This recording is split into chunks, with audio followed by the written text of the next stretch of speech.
ഒരു പണി എടുക്കൂലാണെങ്കിൽ ഓളെ എപ്പോഴാ നീച്ചല് അറിയാം. എനിക്ക് രാവിലെ 10-11 മണിയാവും. എന്നിട്ട് നീച്ച നിങ്ങളുടെ ചായ അടിച്ചാൽ പിന്നെയും കിടന്നിറങ്ങും. പിന്നെ ഈ മൊബൈലും അങ്ങനെ തോണ്ടി കളിച്ച് കുത്തിരിക്കും. ഇവിടെയുള്ള എല്ലാ പണിയും ഞാനെടുക്കലും, മുറ്റത്തുള്ള പണിയും തൊടുവിലുള്ള പണിയും അകത്തുള്ള പണിയും വെച്ചുണ്ടാക്കലും അടിച്ചലും തുടക്കലും വാരലും ഒക്കെ ഞാൻ തന്നെ. ആ എത്തിയാ പറഞ്ഞാൽ പിന്നെ വലിയ കുറ്റാണ്. പിന്നെ കരച്ചിലും പിഴിച്ചിലും ഓനക്ക് ഫോൺ ചെയ്ത് പറയലും. അതുകൊണ്ട് ഞാൻ പിന്നെ ഒന്നും പറയാൻ പോലില്ല. എത്തിയാ കാട്ടിക്കോട്ടെ വിചാരിച്ചു. ഞാൻ പോള് കേൾക്കാതെ റൂമിലുള്ള കയറിങ്ങാണ്ട് വാതിലടിച്ചുകൊണ്ടാണ് എന്നോട് വർത്താനം പറയുന്നത്. ഇപ്പൊ അത് കേട്ടിട്ടുണ്ടെങ്കിൽ അതിലേറെ വലിയ ഗുരുമാലയിക്കാണ്. എന്നായിക്കോട്ടെ എന്നാ വെച്ചാളെ, ഞാൻ പിന്നെ വിളിച്ചിട്ടാ. സെക്കീനാക്കൊന്നും വിളിച്ചിട്ടില്ലേ?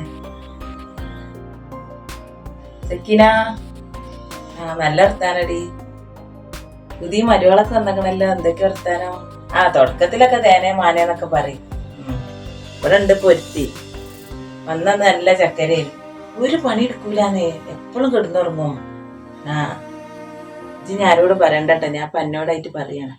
എന്റെ മരുവളെ നല്ല സൂക്ഷിച്ചോ. ഇപ്പൊ തന്നെ അവിടെ എല്ലാ സ്വാതന്ത്ര്യമാണ് കൊടുക്കാൻ നിൽക്കണ്ട, പിന്നെ എന്റെ തലയിൽ കയറും. എന്നാ ആയിക്കോട്ടെ, ഞാൻ പിന്നെ വിളിച്ചിട്ടാ. ഇനി 1-2 ആൾക്കും കൂടി വിളിച്ചിട്ടുണ്ട്. ശരി.